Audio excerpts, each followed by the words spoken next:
Hola, mi nombre es Jonathan Gutiérrez. Esta es mi presentación para el proyecto 2 del bloque 4 sobre la relación de los vectores y valores propios con las imágenes digitales. Entonces, el tema principal de la presentación es el análisis de componentes principales o ACP. Primero daré las bases necesarias para entenderlo, después una introducción y un ejemplo práctico del ACP y finalmente cómo se utiliza para comprimir imágenes. Entonces, ya sabemos que las imágenes digitales se representan como una matriz. Cada uno de los elementos tiene información de la intensidad de tres colores fundamentales diferentes, a partir de los cuales se puede generar cualquier otro color. Y mientras más de estos píxeles tengamos en una sola imagen, o mientras más grande sea su densidad por unidad de medida, por ejemplo por pulgadas, más nítida se vuelve la imagen. Hoy en día es necesario hallar maneras más efectivas de guardar esa información, ya que nuestras imágenes pueden llegar a alcanzar una cantidad de píxeles muy grande, como por ejemplo 4K, que cada vez es una resolución más común. Puede tener más de 8 millones de píxeles o aún más, ya que 4K define diferentes tipos de resoluciones. También, por ejemplo, en aplicaciones como lo que es Machine Learning, como esta, que es una base de datos que contiene en una sola matriz varias imágenes diferentes. Cada fila son todos los píxeles de una sola imagen, incluso con imágenes pequeñas de 28 por 28 píxeles, teniendo 60.000, empieza a surgir más la necesidad de encontrar una manera de guardar toda esa información de forma eficiente. Aquí es donde entra el análisis de componentes principales, que es un método para poder resumir grandes cantidades de datos, como lo que se muestra ahí, hallando una base diferente donde se puedan poner. Es decir, en vez de utilizar nuestra base ortogonal regular, nuestros vectores unitarios X y Y, encontramos una base diferente que cumpla con requerimientos que veremos más adelante, que nos permitirán reducir la información a, a menos variables. Entonces, para hacer esto primero, analizaremos la matriz de covariancia de nuestros datos. El número de elementos depende de cuántas variables haya. Por ejemplo, para el anterior sería solo X y Y. Entonces solo sería una matriz de covarianza de 2 por 2. La matriz de covarianza nos dice qué tan relacionadas están nuestras dos dimensiones. Si dos dimensiones tienen una correlación muy alta, entonces debe de existir información redundante, que es lo que vamos a buscar evitar. Entonces, lo que vamos a obtener en nuestra nueva base al analizar la matriz de covarianza, vamos a buscar que la correlación entre nuestros nuevos dos componentes sea lo más pequeña posible. Y lo que va a resultar de esto es que nuestra primera componente va a contener toda la información la mayor cantidad de información que sea posible, es decir, va a tener una varianza muy alta.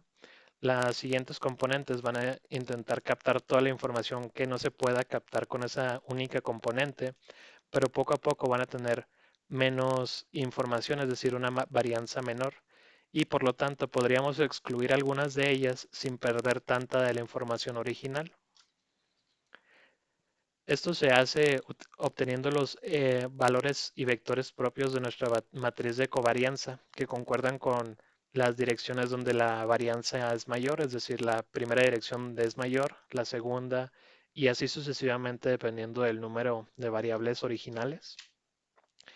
Después, a esta base proyectamos la información original y lo que esto nos permite es, como vemos ahí, esa información, esos puntos rojos son los componentes de nuestra información original en la primer componente de nuestra nueva base o nuestro componente principal número uno. Como vemos, el error que hay con la información original es relativamente pequeño comparado con los componentes en en nuestro segundo componente principal. Entonces, si eliminamos el segundo componente y dejamos solamente el primero, solo necesitaríamos una variable en vez de dos para representar toda la información y perderíamos relativamente poca información en el proceso. Vamos a ver un ejemplo que ilustra cómo funciona esto con solamente 3 puntos para que sea fácil de procesar. Entonces, vamos a sacar varianza y covarianza de dos variables, X y Y. Como vemos aquí, ahí tenemos la covarianza de una variable con sí misma es igual a la varianza, que utilizamos las fórmulas anteriores para conseguir, y así formamos nuestra matriz de covarianza. Como podemos ver, sí hay una cierta correlación entre X y Y. Eso significa que conforme X aumenta, Y aumenta también, y viceversa. Entonces sacamos los valores propios de esta matriz de varianza, que nos salen a 1.5 y 0.5, a partir de los cuales podemos sacar los vectores propios 1, 1 y menos 1, 1, que vamos a normalizar para que podamos utilizarlo como base sin modificar la información original. Ahí tenemos una matriz que representaría nuestra nueva base. Al multiplicar matricialmente la nueva base por la información original, obtenemos la proyección de esta información sobre la base nueva. Aquí podemos ver la graficada y cómo se compara con la información original. Aquí vemos cómo se comparan nuestros componentes originales con los nuevos componentes principales que usamos y cómo es la proyección una vez que hacemos la transformación matricial. Entonces, lo interesante de estos nuevos datos que tenemos es que las variables no tienen ninguna correlación, por eso su covarianza es cero, y que la primera variable, es decir, x, tiene una varianza mayor a y, lo cual significa que de cierta manera contiene más información.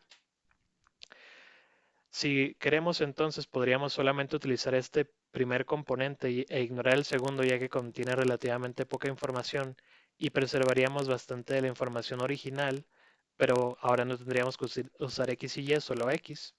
Aquí la conveniencia no se aprecia tanto porque son pocas variables y pocos puntos, pero en donde hay mucha información sería mucho más obvio este cambio. Entonces, ¿cómo se usa esto en las imágenes? Ya que las imágenes podemos representarlas como matrices. Son matrices que tienen un gran número de columnas. Cada columna podría considerarse como una variable. Si lográramos reducir este número, podríamos guardar las imágenes de una manera más práctica que cuando es una imagen de una gran resolución, podrían ser miles de variables posibles las que estaríamos teniendo que guardar. Aquí, por ejemplo, vemos que esa columna que está en rojo contiene poca varianza, es decir, poca información. A final de cuentas, influye poco en la representación de la imagen final. Entonces, a final de cuentas, con el ACP hallamos una matriz de componentes V. Proyectamos los datos originales X al multiplicarla por esta, y Y es nuestra matriz proyectada. V' sería cuando quitamos algunos de los renglones para reducir las variables, y Y', es decir, nuestra matriz proyectada al final, tendría también menos variables, lo cual es más conveniente. En el caso de las imágenes no queremos reducir el número de variables, pero podemos hacer lo siguiente para seguir teniendo cierta conveniencia. Podemos multiplicar la traspuesta de V, nuestra matriz de componentes, por la información proyectada, y obtenemos una matriz con las dimensiones originales de los datos, pero que no es exactamente igual. De cierta manera contiene menos información. Sin embargo, nos permite hacer lo siguiente. Como vemos ahí, la imagen original es de 512 por 512, es decir, hay 512 componentes principales, pero usando solamente 29, como podemos ver ahí, obtenemos una imagen que representa bastante bien al original. Entonces, por ejemplo, si tuviéramos una imagen de 1920 por 1080 píxeles, lo cual es una resolución común, para guardar todos esos datos necesitaríamos 2 millones, más de 2 millones de valores. Pero si aplicamos ACP, podríamos generar una matriz similar, la matriz X', utilizando B', nuestra matriz de componentes principales. Digamos que solamente utilizáramos 30 de estos. Obtendríamos una matriz proyectada de Y', que tiene las dimensiones de 1920 por 30. Y a final de cuentas, guardar estas dos sería mucho más conveniente que guardar la original. Requeriríamos 90.000 valores en lugar de 2 millones de valores. Y así es como funciona la compresión de imágenes. Gracias por su atención